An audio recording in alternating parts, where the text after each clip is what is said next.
Sejahtera Malaysia sekali lagi. Denyut nadi suara rakyat terus bergema di channel ini. Okey.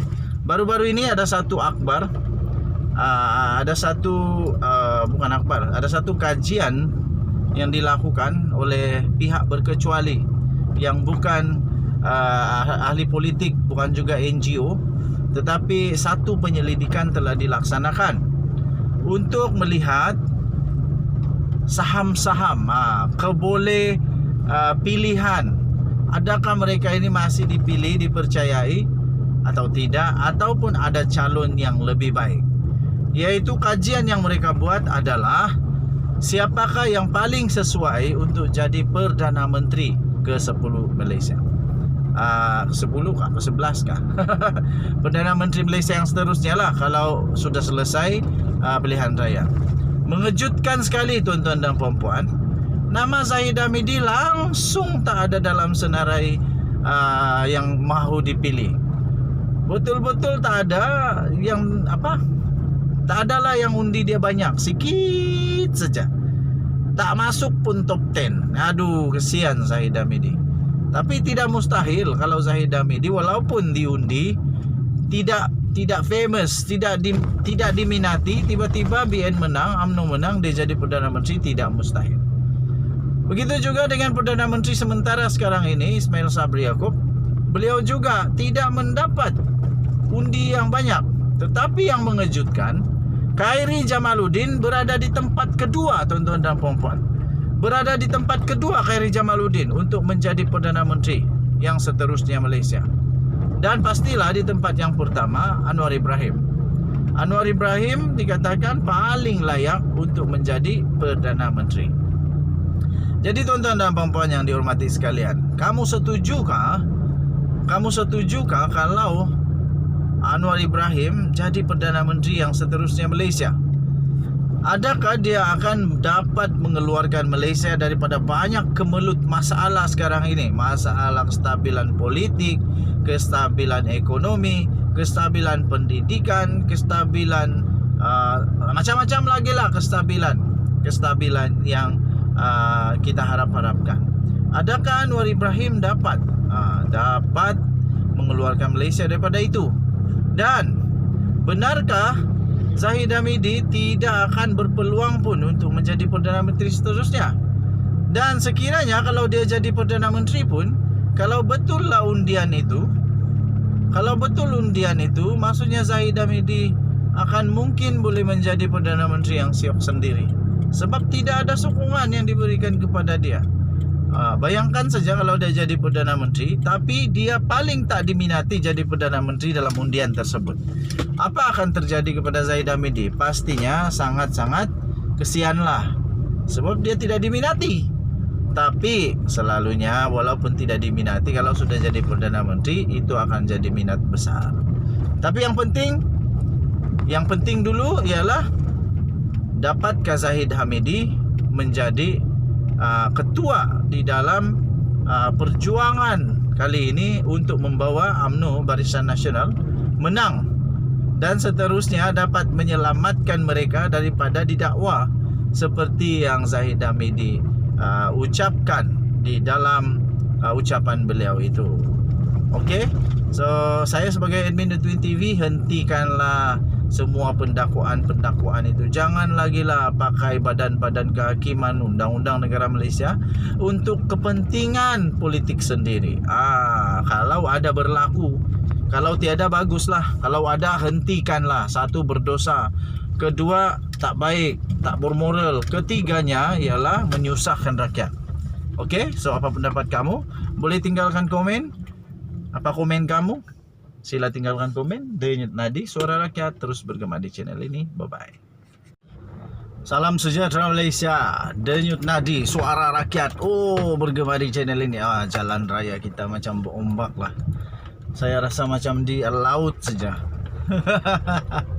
Inilah jalan raya di kampung yang aman damai, penuh dengan janji-janji mereka-mereka yang pernah bergelar berkuasa. Terima kasihlah pada janji-janji kamu yang menyebabkan kami telah terpengaruh dan mengundi. Saya fikir kali ini rakyat akan menjadi semakin bijak untuk memilih memilih wakil-wakil rakyat yang baru. Okey. So malam ini yang pasti ditunggu, pasti dinanti oleh seluruh rakyat Malaysia adalah penamaan calon, pengumuman nama calon-calon daripada Barisan Nasional dan juga Perikatan Nasional. Dikabarkan ada berita yang kurang menarik bakal berlaku di dalam UMNO. Dikabarkan menjadi viral sekarang ini, dikatakan ramai sekali.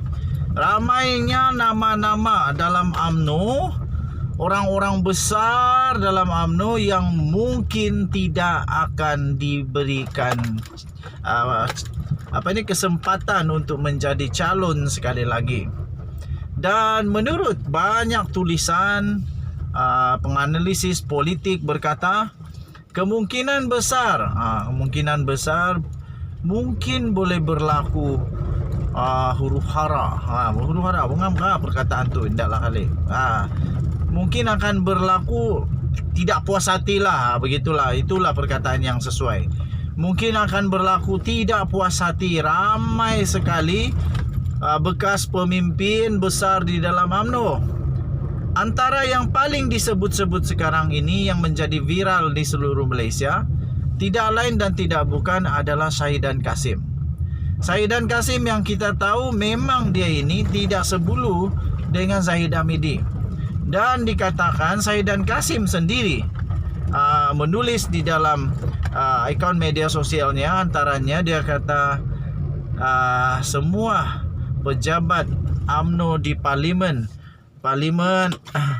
yang dia tempat berkuasa akan ditutup serta-merta, kemudian bendera pula akan diturunkan. Wow, buat pertama kalinya dia kata. Jadi ada ramai yang mengatakan bahawa ini mungkin adalah satu tanda tidak puas hati. Tapi jangan sampai sabotaj lah. Anda bagus juga kalau sabotaj parti sendiri. Sehingga ramai yang kata lebih baiklah orang-orang yang tidak dicalonkan ini, yang mereka mereka bagi satu nama, yaitu yang dipancung. Yang dipancung. Woi, ganas juga nama aja.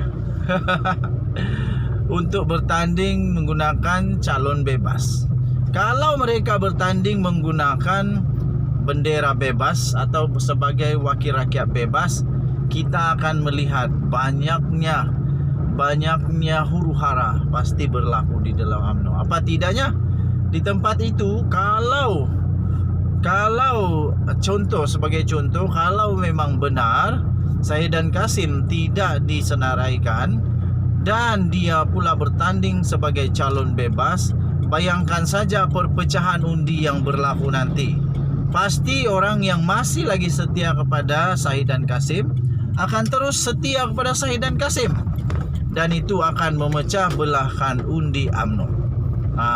Jadi kalau ke-10 lah, contohlah 10 orang mereka ini tak puas hati dan mereka terus mahu bertanding di tempat itu dengan sebagai calon bebas, bayangkan 10 parlimen bakal bergolak, 10 parlimen bakal pecah undi.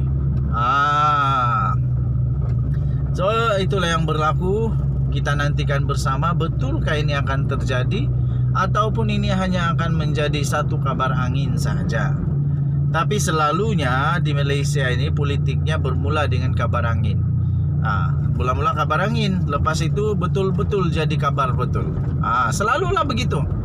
Kebanyakan kabar angin menjadi benar. Okey, jadi kita nantikan bersama-sama pengumuman pada malam ini. Apakah nama-nama mereka akan mendapat belas kasihan daripada mereka-mereka yang akan memutuskan senarai calon, ataupun mereka pula akan menerima padah daripada hasil daripada apa yang mereka telah lakukan, iaitu mereka tidak sependapat dan mungkin juga mereka mengkritik bekas timbalan Perdana Menteri yang juga adalah Presiden UMNO sekarang ini.